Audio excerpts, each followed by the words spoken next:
Hey guys, so this is part 3 of our shoulder health and mobility series. We hope you've enjoyed it. We spent a lot of time on this series, and the reason being we really want you to focus on this, and it's something that we think is very important that you can translate to your daily life and daily activities. If you have any questions, just please contact us at wildernessathlete.com, and I hope you've enjoyed this. One of the major causes of repetitive shoulder injuries is because we have muscle imbalance, poor control of the shoulder blade, especially doing awkward stuff. I talked earlier about certain professions are much more prone to shoulder injuries in athletes because of the things they got to do. It's not because of what they do, but because of how they do it. So let's have Jesse throw on the backpack here from Outdoorsman. Right side, no problem. Boom, stop. Now go ahead and turn around, face the camera, Jesse. See how he's got to put this shoulder and arm in an awkward position in order to get this backpack on?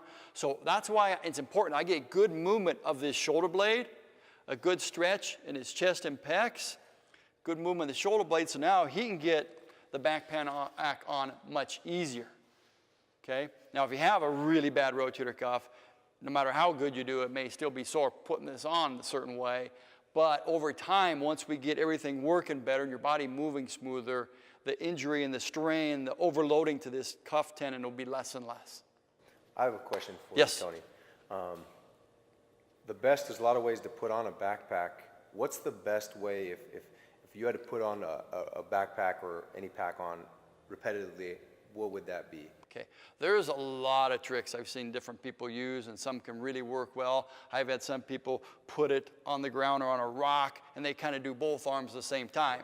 A lot of times they'll have somebody, if you got somebody with you, by all means have somebody support the weight, hold the straps out, then it's much easier to get on, especially if you have an existing serious shoulder injury. But otherwise, just get your shoulder blade and torso moving better so the arm does not have to crank so far back. Right. Get help, reposition the pack, do both arms at the same time, all that can help. So we're going to do a stretch here, 2 stretches actually, but be very cautious because if I have a shoulder problem, when I get my arms above my head, it's easy to get pinching here. So I don't want any pinching, so make sure you move your hands internally, externally rotated that is, so you don't get impingements. Jesse, so let's go ahead and grab the ball here. And he's just going to roll it out. I want him to keep good alignment, good straight back, and he's going to glide his hips back so he's getting a good stretch and right just below the armpit. Keep the neck up for good posture here, Jesse. So he's getting a good stretch in his lats. I don't want any pinching in the shoulder joint itself, though. I want good motion. I want this shoulder blade to really be able to go up and down and in and out in every direction. The better the shoulder blade moves, the less wear and tear and abuse that the rotator cuff and the shoulder joint takes. Okay, now come back, Jesse. Very similar to a yoga pose called child's pose. Let's go ahead and do child pose here. Okay, now Jesse's doing a good job. He keeps the back straight, head up a little bit. Okay, now let's do a bad one here. What happens to most people, Jesse, come up, they really round here, they kind of just round. I don't want this rounded back here, okay? So now get that little pelvic rock, good stretch in the middle back. So he's getting a good stretch in his middle back here. I'm giving a little bit extra stretch. He's getting good lengthening here, good scapular motion. Shoulder blades are gliding up. I want no impingement here.